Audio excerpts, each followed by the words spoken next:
Bonjour mesdames et messieurs, je suis tout à fait ravi de vous retrouver dans cette nouvelle édition dans votre émission semi-hebdomadaire l'Égypte à la une, votre fenêtre sur le monde égyptien, votre fenêtre sur les grands événements qui ont marqué, que ce soit la scène politique, économique ou même la scène du tourisme ici en Égypte durant les derniers jours.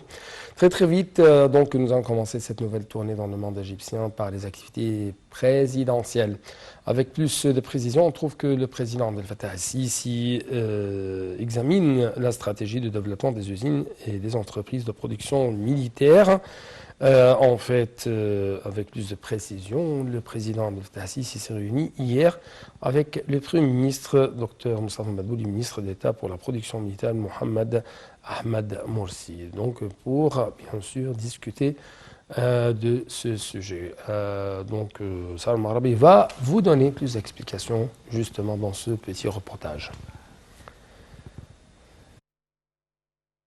Lors de sa réunion avec le Premier ministre Moustapha Madbouli et le ministre d'État pour la production militaire Mohamed Ahmed Morsi, le président Abdel Fattah el-Sisi a dirigé la poursuite des efforts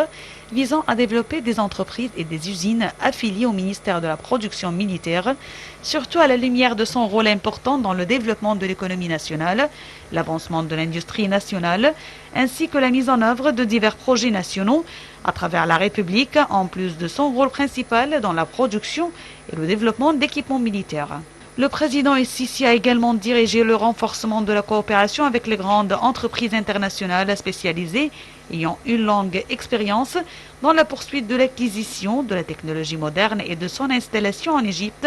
et ouvrant la voie à de nouveaux horizons dans l'industrie basée sur la capacité d'innover et de se développer. Le ministre d'État pour la production militaire a de son côté passé en revue les indicateurs de l'activité de la production du ministère de la production militaire et les caractéristiques de la vision stratégique du ministère au cours de la période à venir pour développer les usines et ses sociétés affiliées qui visent à développer globalement les équipements du ministère, ainsi que la main-d'œuvre, les systèmes de qualité, de formation et de commercialisation pour produire des équipements militaires et civils plus avancés, répondre aux besoins du marché local de produits industriels et la participation maximale au plan de développement global de l'État et aux projets nationaux, notamment en ce qui concerne le développement des villages de la campagne égyptienne, en plus de la production de compteurs intelligents pour divers services tels que l'électricité, le gaz naturel et l'eau, ainsi que la fabrication de bus électriques, de transport public et d'équipements d'énergie nouveaux et renouvelables tels que les panneaux solaires.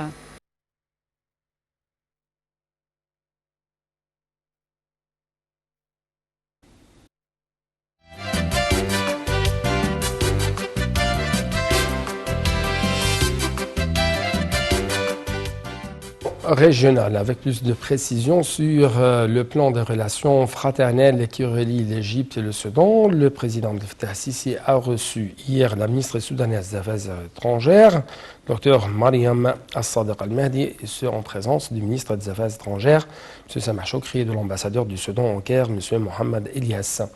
Le porte-parole de la présidence a déclaré que le président el-Sisi a affirmé l'approche stratégique adoptée par l'Égypte et visant à soutenir tous les aspects de relations bilatérales avec le Soudan, et ce dans un souci de coopération, de construction et de développement de la part de l'Égypte afin de consolider le partenariat et les relations éternelles entre le peuple de la vallée du Nil. Salam Marabi, les explications tout de suite.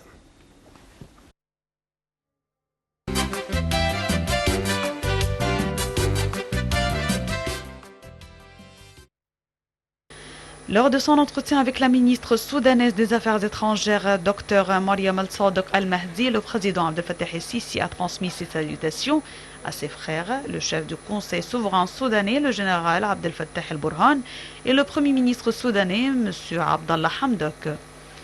Le chef de l'État a également exprimé le soutien de l'Égypte à tous les efforts déployés pour renforcer la paix et la stabilité dans le Soudan frère au cours de cette étape déterminante de son histoire, basant sur le principe ferme que la sécurité et la stabilité du Soudan font partie intégrante de celle de l'Égypte. Le président el-Sisi a aussi exprimé le souci de l'Égypte à renforcer les relations avec le Soudan, notamment dans les domaines de l'interconnexion électrique, ferroviaire et des échanges commerciaux, en plus de la volonté de l'Égypte de transférer son expérience en matière de réforme économique, de former des cadres soudanais ainsi qu'affronter tous les défis qui pourraient survenir à cet égard. De son côté, Dr Mariam Al-Sadiq Al-Mahdi a exprimé l'aspiration du Soudan à développer des efforts mutuels pour améliorer les liens de coopération conjointe entre les deux pays, appréciant le soutien sincère de l'Égypte pour préserver la sécurité et la stabilité du Soudan, à la lumière du tournant historique important par lequel il en passe, exprimant l'aspiration à bénéficier de l'expérience égyptienne inspirante dans le domaine de la réforme économique,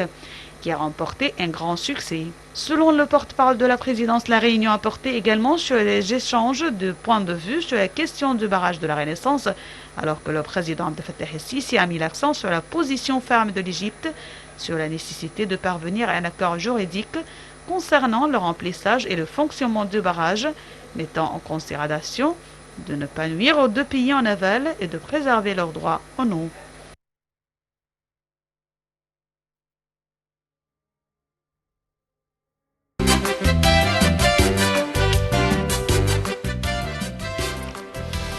D'autre part, le président Abdel Fattah el-Sisi s'est réuni lundi avec le Premier ministre Dr Moustapha Madbouli et la ministre de la coopération internationale Dr Rania Al-Mashrat. La réunion a porté sur le suivi des efforts du ministère de la coopération internationale dans le cadre de la stratégie de l'État visant à maximiser la coopération avec les partenaires et les institutions financières internationales dans divers projets nationaux de développement. À cet égard, le président Sisi a dirigé de renforcer la coopération du développement avec les organismes internationaux afin de réaliser le développement global dans les divers secteurs, surtout en ce qui concerne l'activation de la plateforme de coopération de coordination conjointe visant à soutenir le projet national de développement des villages à la campagne égyptienne. De son côté, la ministre de la Coopération internationale a passé en revue les efforts de coopération au développement les plus importants avec les partenaires internationaux pour mobiliser toutes les formes d'appui nécessaires aux grands projets de développement mis en œuvre dans divers secteurs du pays, en particulier le projet national de développement des villages de la campagne égyptienne, et les secteurs de développement des services tels que le logement, le service public, l'agriculture, l'irrigation de ressources en eau, ainsi que le développement local et d'autres domaines.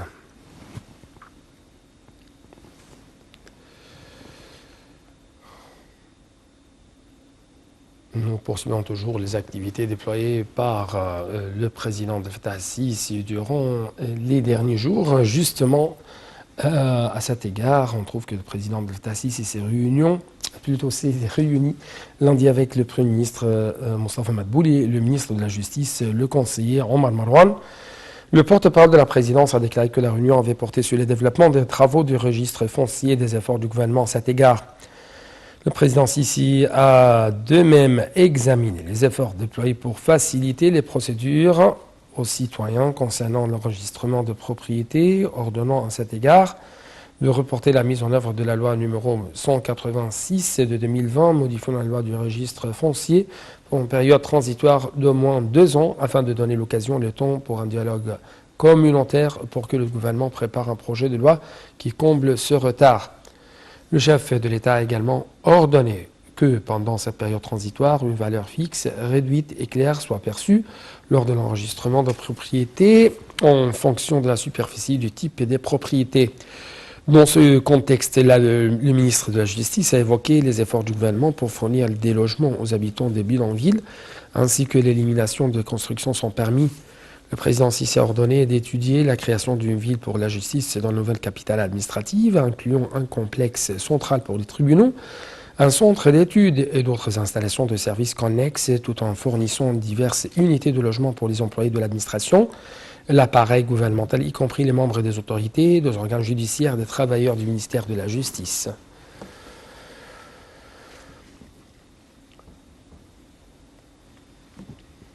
De sa part, le Premier ministre Dr Moustapha Madbouli a examiné lundi avec la ministre de la Santé et de la Population Dr Hala Zaid les projets de développement des services au gouvernorat du Nord et du Sud Sinaï, ce dans le cadre des efforts visant à améliorer les services de santé dispensés aux citoyens. M. Madbouli a confirmé la poursuite des efforts déployés par les organes concernés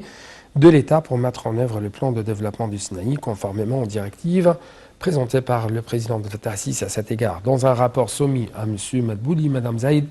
a passé en revue l'avancement de projets en cours au gouvernorat du Nord de Sinaï, notant que la première phase des travaux de réaménagement de l'hôpital public d'Al Arish avait pris fin.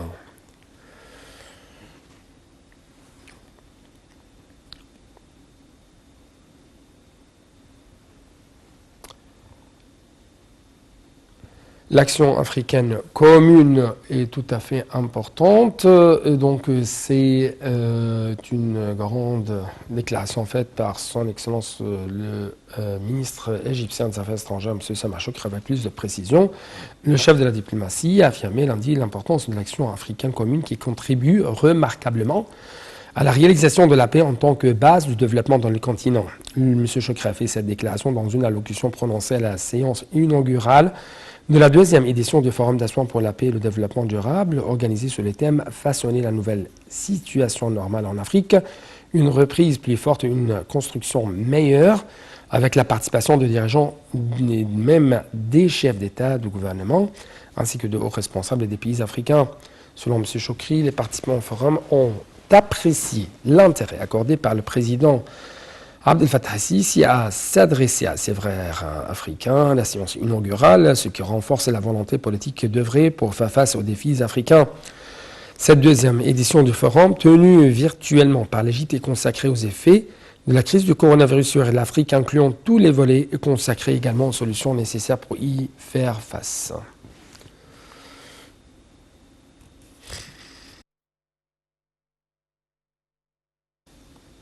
Donc justement une toute petite pause. Après ça, on va donc s'élancer ensemble dans une tournée dans le monde de l'économie, dans le monde des chiffres égyptiens.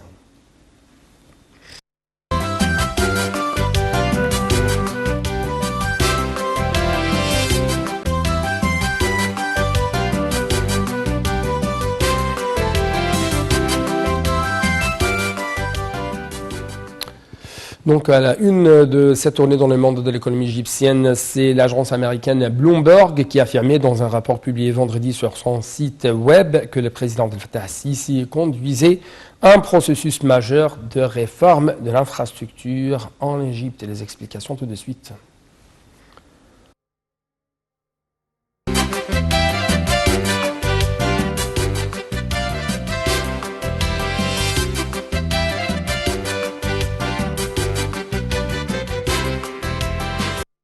Le président Abdel Fattah el-Sisi conduit un processus majeur de réforme de l'infrastructure en Égypte, a affirmé l'agence américaine Bloomberg dans un rapport publié vendredi sur son site web. Et d'ajouter que le président el-Sisi vise également à construire des zones économiques le long du canal de Suez, comprenant des usines, des installations et des services de fabrication destinés à desservir les gouvernorats du canal et à soutenir la navigation. L'Égypte se tourne vers l'adoption d'un plan de commercialisation des services du canal de Suez que l'État a œuvré à développer ces dernières années afin de renforcer la navigation des navires sur le canal, malgré les répercussions négatives de la pandémie de coronavirus sur le transport mondial. Le président Sisi a ordonné aux responsables en début de semaine de cristalliser des politiques de marketing flexibles visant à augmenter le flux des cargos et à parvenir à un équilibre entre la navigation sur le canal et les effets provoqués par les répercussions du Covid-19, ce qui permet de percevoir des recettes contribuant à compenser les répercussions négatives de la pandémie.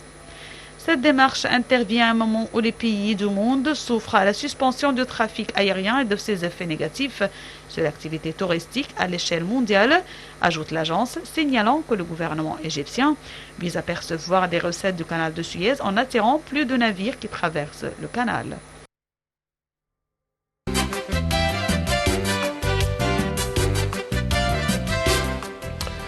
Le ministère de la Coopération internationale a lancé une campagne numérique mondiale qui vise à démontrer la valeur du partenariat public-privé à construire la voie vers une économie plus verte.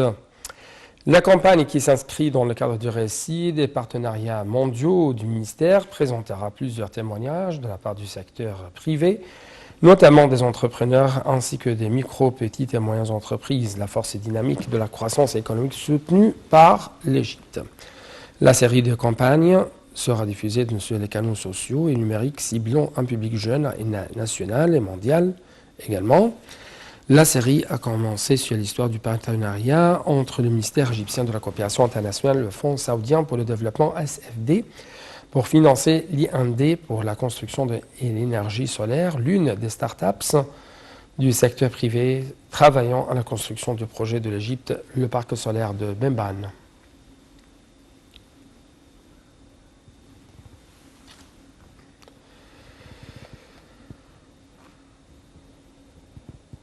Donc, le service d'information du gouvernement SIG a affirmé que le soutien au secteur de l'industrie nationale représentait une option stratégique pour l'État et une priorité dans les plans de développement durable. Selon un rapport de SIG, l'État a dressé un plan intégral de mise en œuvre des initiatives pour moderniser ce secteur, établir de complexes industriels en répondant aux exigences de la production, en accordant des facilités aux investisseurs. Outre le renforcement de la compétitivité du produit égyptien, que ce soit sur les marchés nationaux ou mondiaux, le rapport aborde les indicateurs de la performance du secteur industriel indiquant une augmentation de 163,8% de la valeur de la production industrielle, celle-ci ayant enregistré 942,4 milliards de livres égyptiennes en 2019-2020 contre 847,2 milliards de livres égyptiennes en 2018-2019. Il a souligné que le taux de croissance du secteur industriel avait atteint 6,3% au cours de l'année 2019-2020.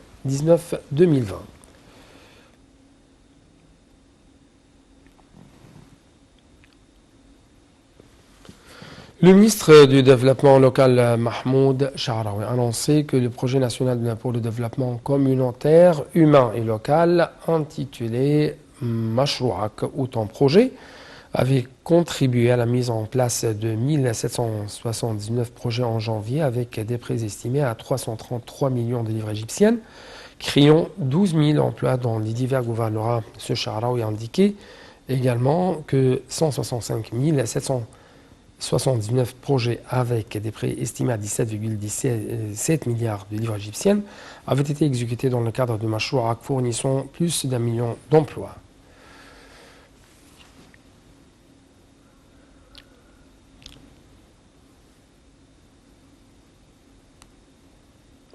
Le chef du département des produits en a reçu de la Chambre des industries métalliques. Rafiq Abbasi a déclaré hier que la décision du président Abdel Fattah al-Sisi sur la création d'une cité intégrée de production de commerce d'or en Égypte selon les technologies de pointe plaçait l'Égypte sur la carte de la concurrence mondiale dans cette industrie importante.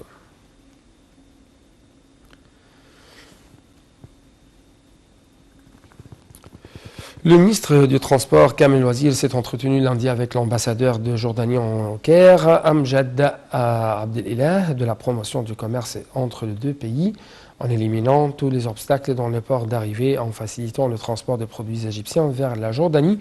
et de là vers les pays arabes comme l'Irak et la Syrie. Ils ont également mis en garde, ou plutôt mis en exergue la profondeur de relations liant les deux pays, jugeant important le renforcement de la coopération bilatérale dans tous les domaines. Donc très rapidement, une nouvelle tournée dans le monde, plutôt une nouvelle plongée dans le monde du tourisme égyptien, justement après cette petite pause.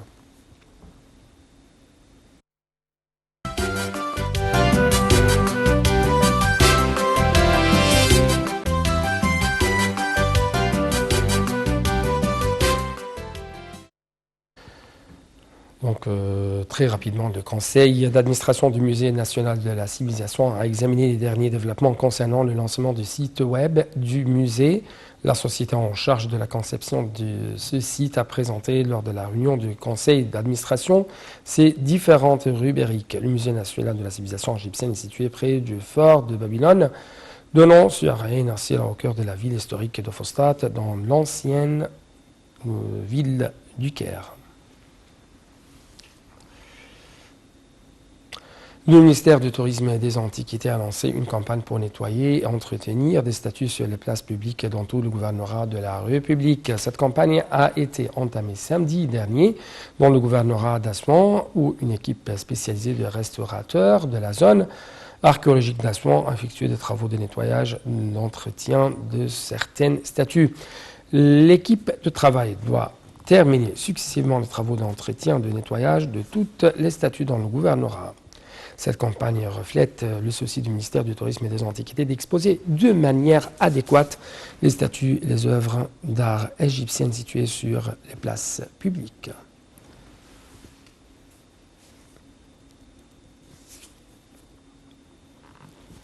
Donc c'était tout pour cette édition. Merci beaucoup pour votre attention et bon moment sur Natem International.